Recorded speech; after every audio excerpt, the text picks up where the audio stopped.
Hey everyone, it's Blue Lizard Jello, and welcome back at long last to not only Blue Plays Scholar of the First Sin, since that actually resumed yesterday, but to Blue Plays Scholar of the First Sin with live commentary. I'm just outside the Blue Smelter Demon boss. You saw my previous attempts not only at the Blue Smelter Demon, but also just to get back to the boss arena, ended somewhat prematurely. So hopefully, this time is the charm. Let me take a look at my stats. I don't think I've done that in a couple of videos, so I apologize for that.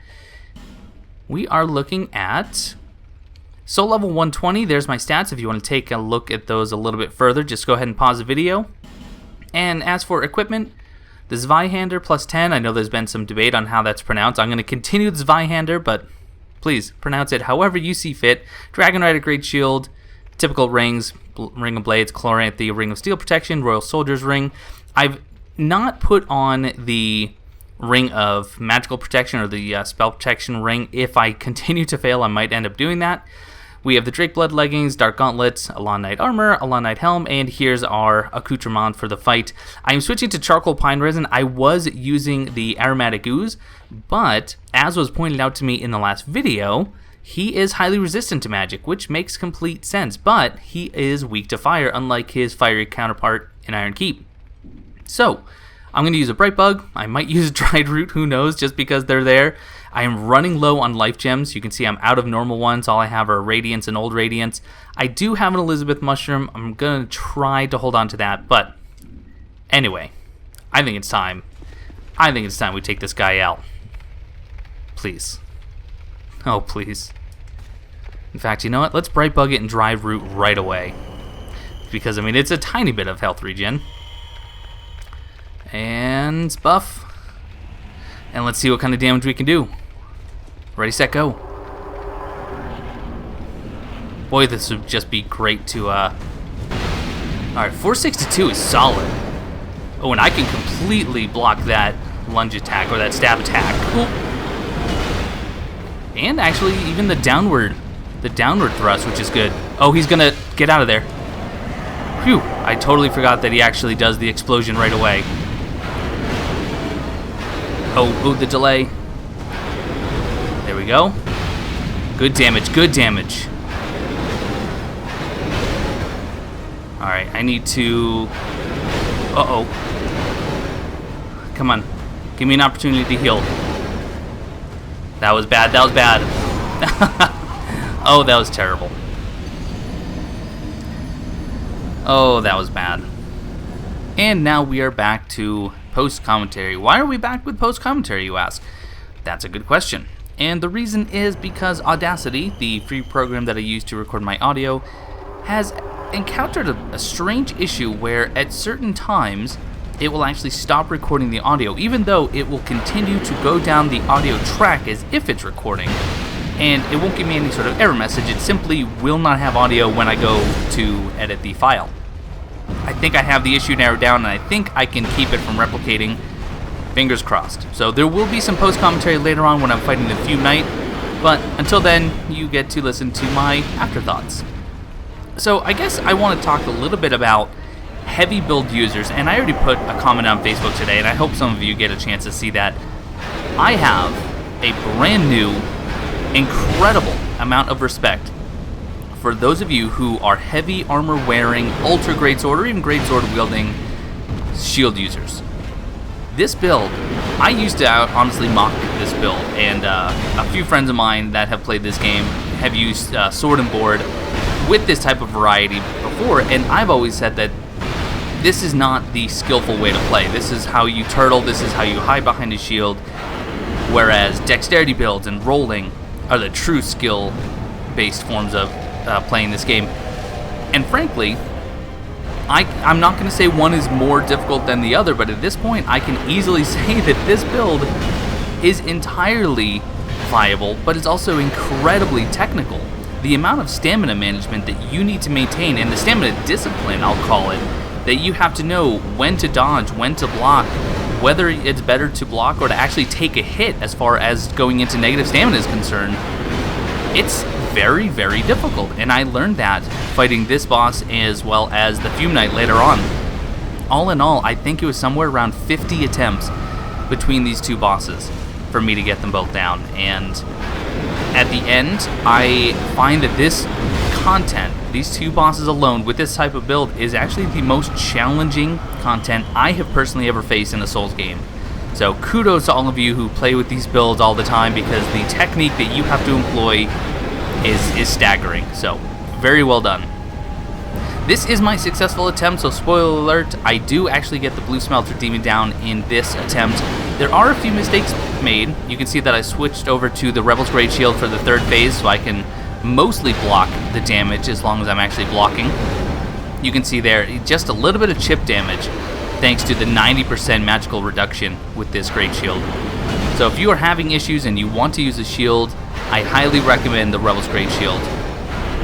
It is not good if the damage is split, but as you can see, there's actually, even though he's hitting me with his sword, the magic damage is all that he's doing. There is no physical damage anymore. This got a little bit hairy here. Health is getting a little bit low. However, anytime he does this jump attack, it is a good idea to actually get your heals in then, especially if you can get him to do his explosion attack, because then you'll have plenty of time to even double chuck if you have to. You can see right here, he does the explosion. I'm able to back up enough. That easily could have been a heal. Why I didn't do it then, I'll never know. But here we go again. I can actually block the actual downward plunge, and then I can just get away, get a heal in. Not too bad. And even with that downward slash, it doesn't take enough stamina off to prevent me from attacking afterwards. Maybe it should have, because that easily could have been the end of me. But again, I get the explosion, able to double chug. Perfect. By the way, double chug, I'm sure most of you have done them before. They are a very good way to heal because they don't take nearly as long as doing two separate Estus chugs. Just my pro tip of the day. And that's an actual tip. Whereas usually when I say pro tip, it means if you do this, you're gonna die. I'm actually surprised that dodge worked. That didn't. Then again, I didn't really attempt it. I remember being incredibly nervous right now because that roll, I could have easily failed that and absolutely lost it all. And you could see my health almost disappear. And at this point, I am not confident to actually get in there and get the attacks that I need. Here we go. Just a few more and he'll be done.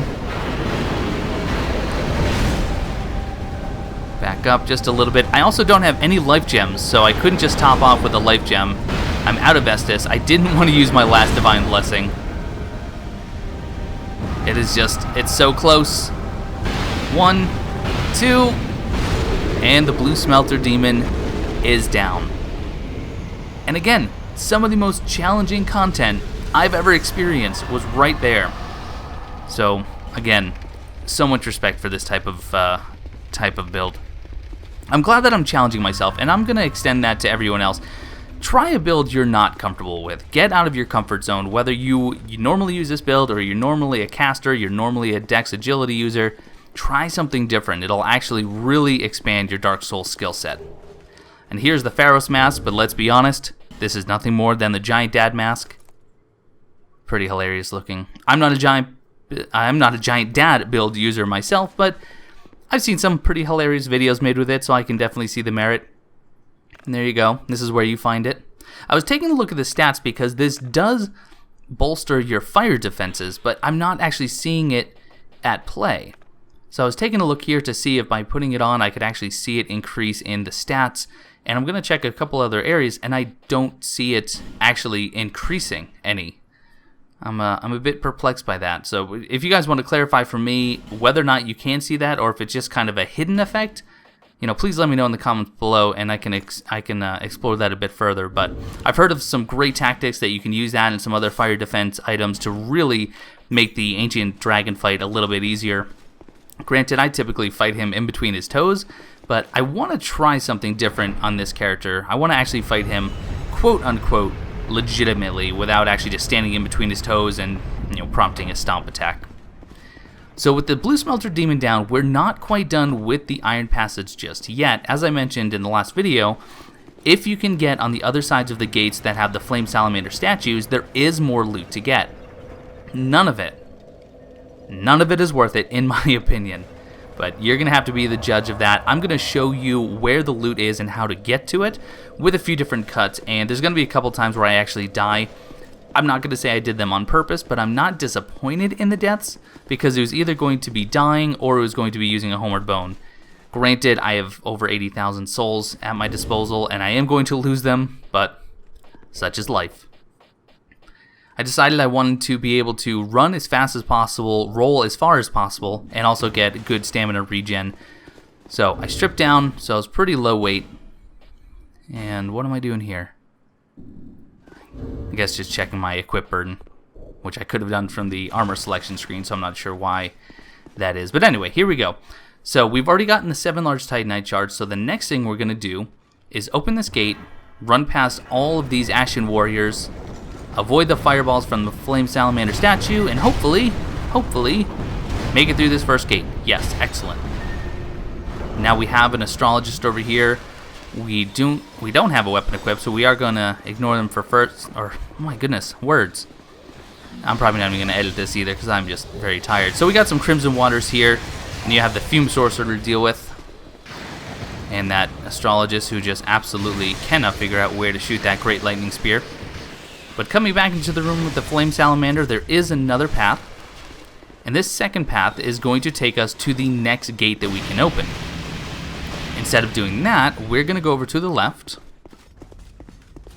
and because you have to drop down, this is obviously a one-way trip, so I did try to get a Homeward Bone equipped and use it, but I'm going to tell you right now, I just die instead. So once you see what the items are, you'll have to make up your mind whether or not they are necessary. But you can see we're in the second chamber here, the Astrologist up top, the Possessed Armor here.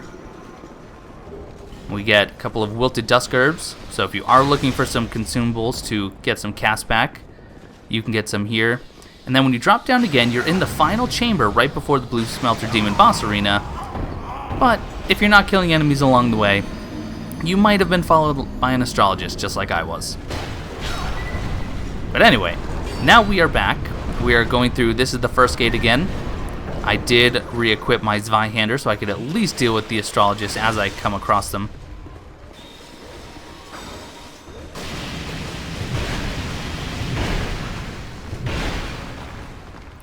Surprisingly, 3 hits with a +10 Zweihander was still not enough.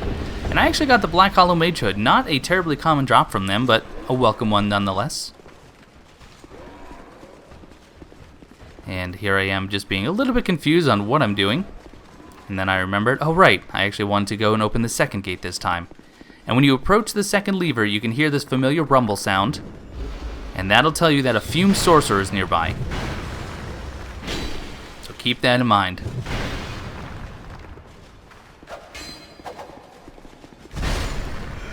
It's a shame that that move actually killed him, because that would have actually been a great golf swing. It sent him flying. But before we actually pull the lever, just to take a look, there is one piece of loot in there. That is the only loot in the cells. And there's also less Ashen Warriors to deal with. Or I'm sorry, fewer Ashen Warriors to deal with. I'm actually practicing my grammar lately, and it's going well, but it's not as easy as I thought. So what we're going to do is try to get the Flame Salamander to take out some of them. Well, we got some of the health gone. We didn't actually kill any yet. Bit of a shame.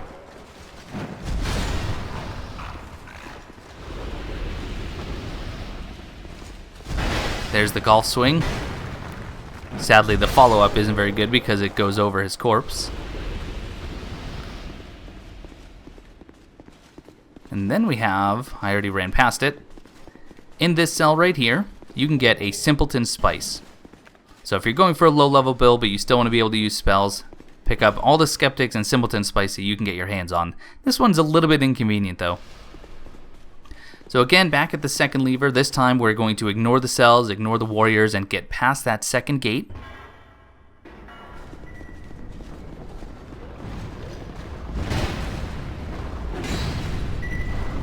Hopefully, there we go.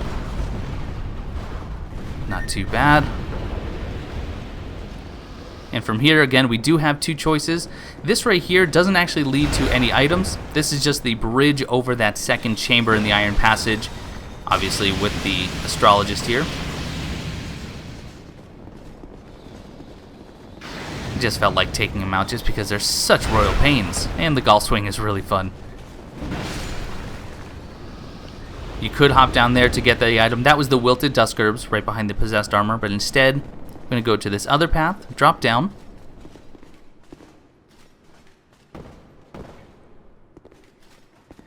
And here we have the last couple of items. You can see that that gate over there, that was where the blue Smelter Demon was.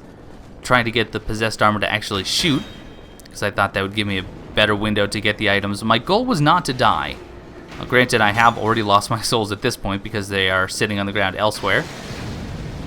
But I decided, oh well, let's just go for it quickly. Old growth bomb, and can I get it? Some cracked red eye orbs. Well, I got all the items, so that's going to do it for the Iron Passage. Not exactly the ending I had hoped for, but at least we can say sayonara and actually go explore the rest of Brume Tower.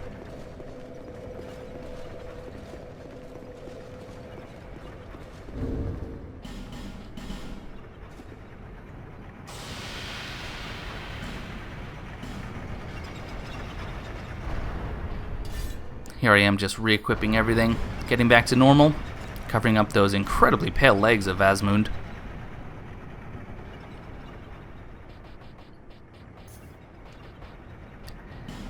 Getting reacquainted, getting re-equipped with all of our items, including our consumables. Realizing that I actually had the Dark Gauntlets on previously.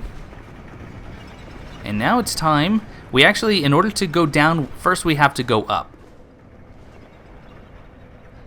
So that dome that we just took a quick look at, that is actually where the Fume Knight is, or Raime, as he is also known.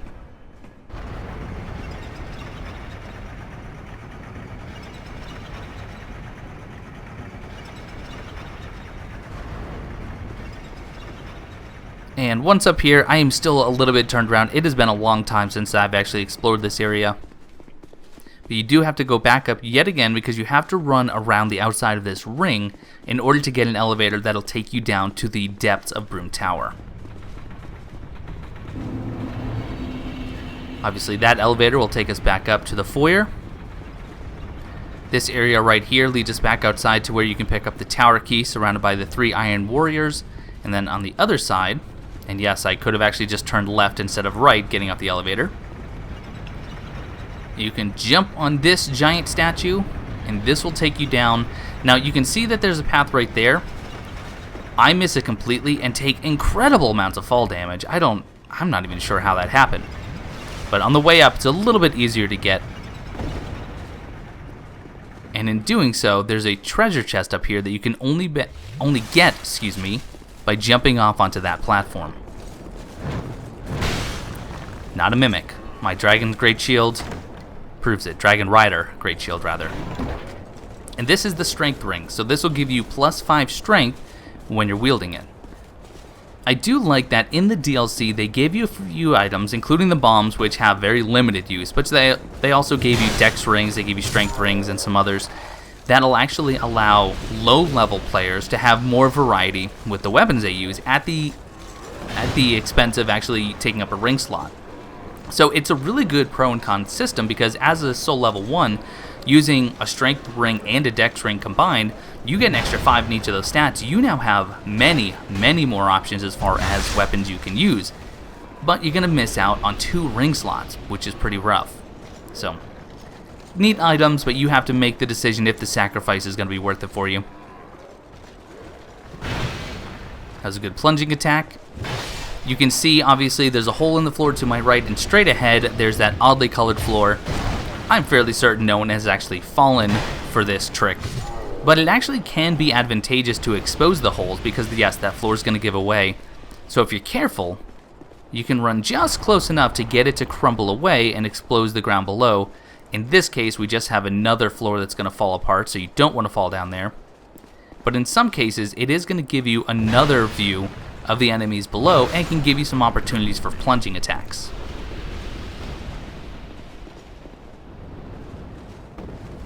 Well, that one didn't go so well because I didn't actually pay attention, but you can see there was yet another floor that would have fallen out had we actually fallen through that top one.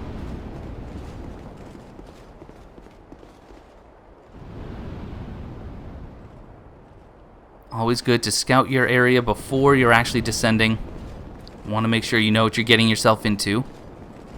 And here, we can get a good attack going here. I actually chose to do the jumping R2, which almost one-shots him. Not quite. Not quite. This is a problem because I am almost out of stamina, and now I'm completely out. This very well could have been the enemy, especially because I just got staggered yet again. I'm still not a pro at disciplining myself to use stamina correctly when I'm holding such big weapons, but I'm still alive, albeit using a lot of healing items. And there's our upgraded Partisan. Partisan's a pretty interesting weapon. It is a spear class weapon, but it does have some horizontal slash moves that you can use. The damage isn't great. It doesn't have anything especially unique about it other than the fact it's a good ranged melee weapon, making its return from Dark Souls 1 that you pick up in the Duskroot Garden, not Darkroot. Or is it Darkroot? Oh my goodness. I think it's Darkroot, because I'm mixing up Dusk of Ulasil and Darkroot. It's Darkroot. My goodness. Now this next enemy, we've seen him before. This is the Iron Warrior that does not have the Smelter Hammer, and he doesn't have the Minotaur Helm on his pauldrons. This guy is the one with the dead cow. You can actually see it on his shoulder pads right there. I have to say that I might as well have considered this guy to be a mini-boss. He took me far longer than it should have to actually take him out. And you're going to see in just a moment, you see my bleed meter being built up. Well, guess what? He's actually going to bleed me. I think the only other enemy to ever bleed me, other than another player in Dark Souls 2, are the Darkstalkers in No Man's Wharf. Fortunately, I did survive that bleed. Hopefully I don't get bled again.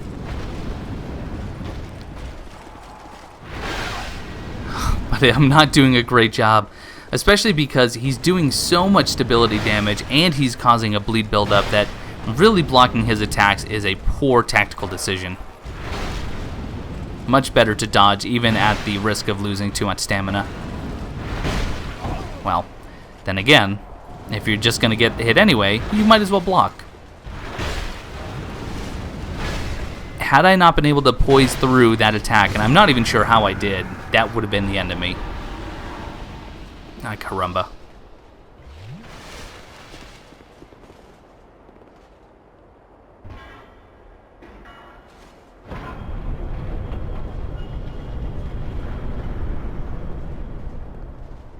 At this point is when I realize I am out of healing items.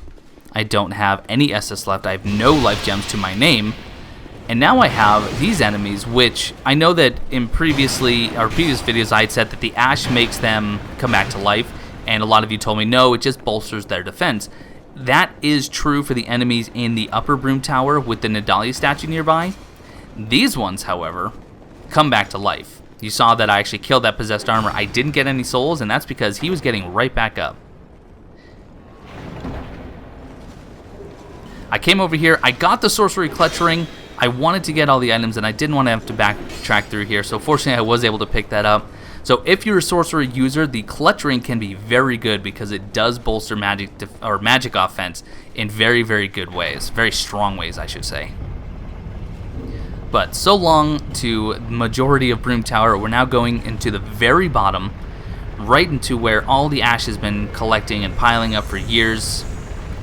I just actually used I believe a dragon charm or a monastery charm, which did heal me, which is excellent. Because this next area, I could just run directly to the bonfire, which is over to the right, but I wanted the chance to maybe do a little bit of exploration before I did. Straight ahead, we have a fog gate that leads into, it looks to me kind of like a kiln, and I believe that's what it's supposed to be representing, and that's where you fight Raime the Fume Knight. Over to the right, we have all of these glowing items on the left. Those are actually Nadalia statues. There are 4 in total. Sadly, I only have 3 smelter wedges, and I can only destroy 3 of them. And why that's a big deal, or potentially a big deal, is that the Fume Knight's arena is affected by those 4 Nadalia statues, and they have an area of effect healing property. That can make a boss fight last forever if you don't destroy them. I'm going to have to select 3 of them to destroy, and then keep Raime away from the 4th one, or else it's going to be a long, long day indeed.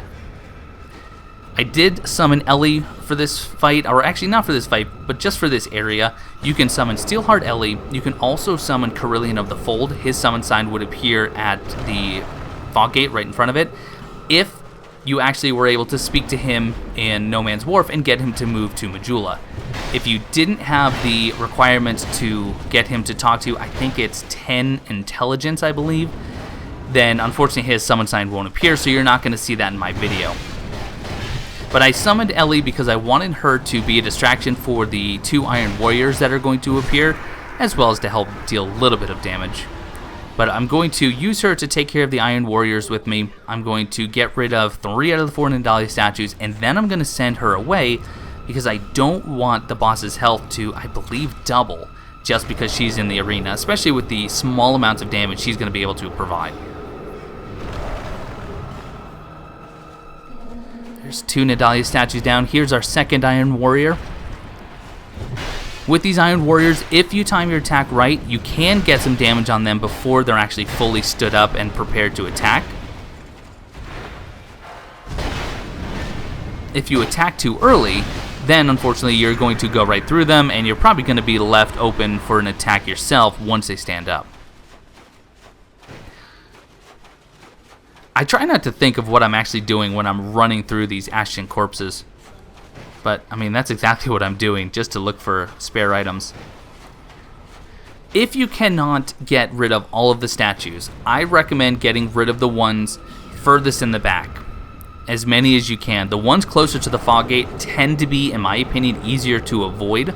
And you can kind of keep the Fume Knight corralled towards the back, and you can keep him from getting healed. That's my opinion. Just my opinion. Here's another soul item. And it's almost time to get rid of Ellie. Just taking a look at the armor over here. One of my viewers had suggested that he thought maybe this was the Iron Golem from Dark Souls 1. And I'll have to actually take a look at the image of the Iron Golem to see how well this is represented here. But I think this is just some of the giant armor that we've seen throughout this DLC area. So even the elevators were comprised of this giant armor set. I don't know if they were the precursors to the Iron Warriors. Maybe they are representing the Iron Golem. I'm not sure. You guys can take a look for yourself and let me know what you think. I'll try to find a good image and put it in the description so you can kind of compare and contrast. So this last Nadalia statue. Oh, this last Nadalia statue. Just kidding. This last Nadalia statue is the one that's going to be important to keep Fume Knight away from in order to keep him from healing. But Ellie, thank you for your service. I appreciate it. But it is time to say so long.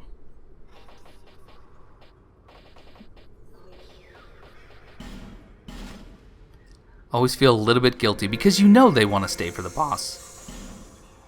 I always feel a little bit guilty because you know they want to stay for the boss. I mean, it's why they're here.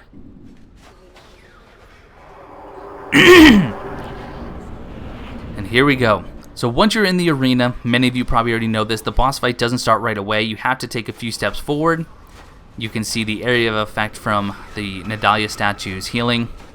But once you get a little bit closer to that Ultra Great Sword in the middle, which you can get your hands on by trading with Ornifex later on, that and the regular Fume Sword, this is where the Fume Knight will spawn, and you can get some free damage if you get up there fast enough. And I just used all of my stamina. No wonder this fight doesn't go so well. It does not go well at all. As I said, between the Smelter Demon and the Fume Knight, it took me roughly 50 attempts in order to actually get the boss's moveset down and to learn my own tactics that I had to employ while using the Great Shield and an Ultra Great Sword. I think at first I was trying to rely too much on just turtling, and then I tried to overcompensate and I was relying too much on dodging, and I had to find a very delicate balance in between and be able to understand the difference of when to roll, when to block. And with the Fume Knight especially, some of his attacks do so much stability damage that you really want to not only do those two things, but you want to find creative ways where you can avoid the hits altogether, thus conserving your stability on your shield, your stamina, and more importantly, your HP. I wasn't too disappointed with the damage that I had been dealing on him. Everything seemed to be going alright. He's getting a little bit defensive. But then I realized, oh no, I just backed up right into the Nadalia statue. And that effect does not help me at all. But you know who it does help? The Fume Knight.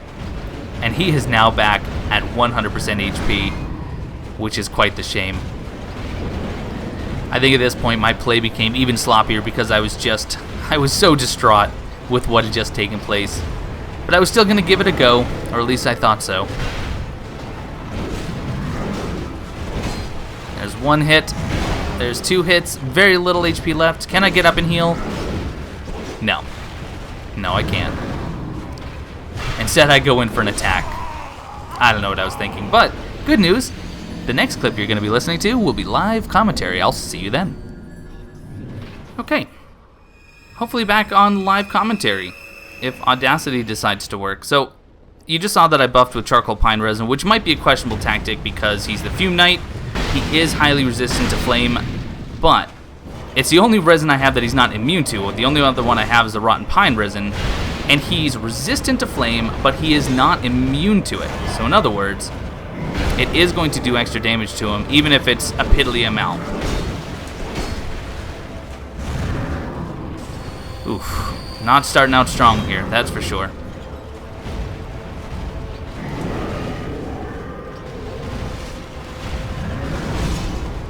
But 455, I think with an unbuffed sword, that attack will do 438 or so. So it's a decent little upgrade. Not a whole lot. I don't think it's gonna really shorten the length of the fight, but who knows? Who knows? I'm out of Bright Bug, so that's not an opportunity anymore.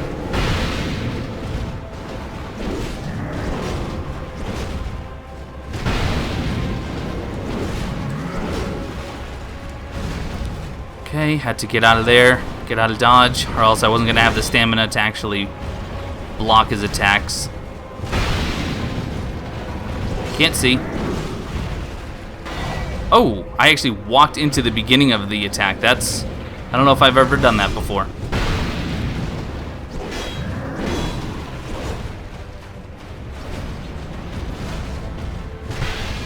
Okay, he's gonna buff soonish.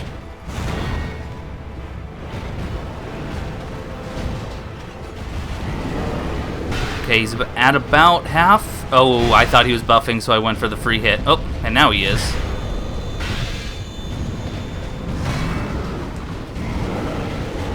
Good. I like when he does the stab. If I can get away from it. Uh-oh, this is going to be rough. Yeah, there was no gap there. For some reason, those two fireballs were exactly in sync.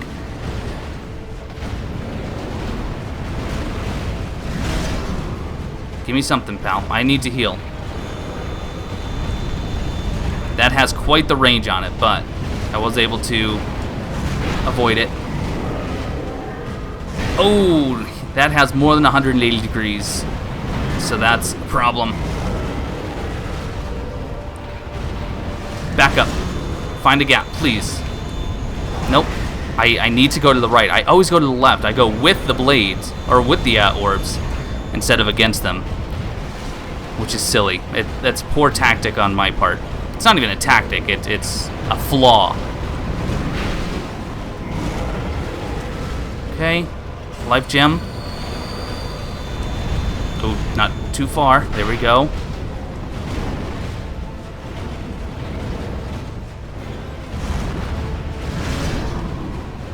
Alright, what do we got?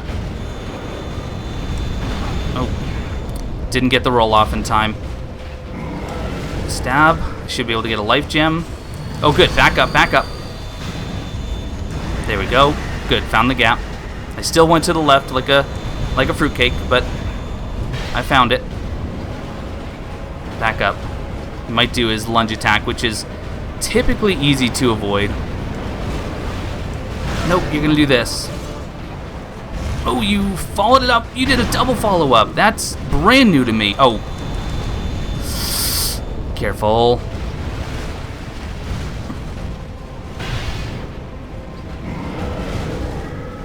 Oh. Back up, just in case he has a follow-up.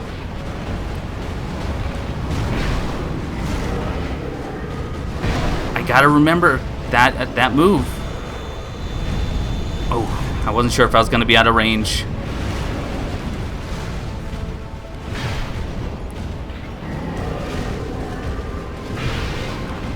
You gonna keep doing it? Because that would be... Oh, good. Back up. Find the gap. Excellent.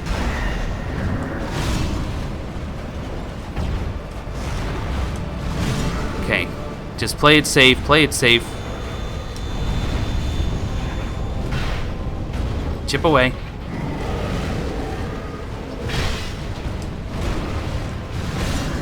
Watch out for a follow-up. Yep. Good. Top off. Back up, back up. Ooh. Barely found the gap there. That was close.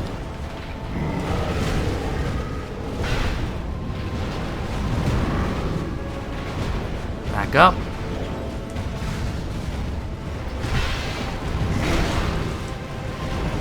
That was stupid. Quickly. Oh, I was fortunate that he followed up with that. This could be bad. Oh, I got very lucky there. Very lucky. Don't follow up, please. Give me a stab. Give me something, please. I really need to top off.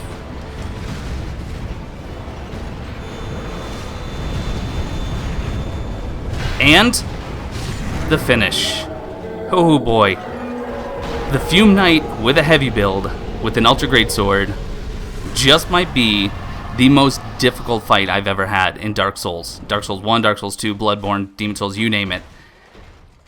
Oh boy, that was brutal, guys. I didn't show you most of my attempts. In fact, if I had to guess, I probably had 30?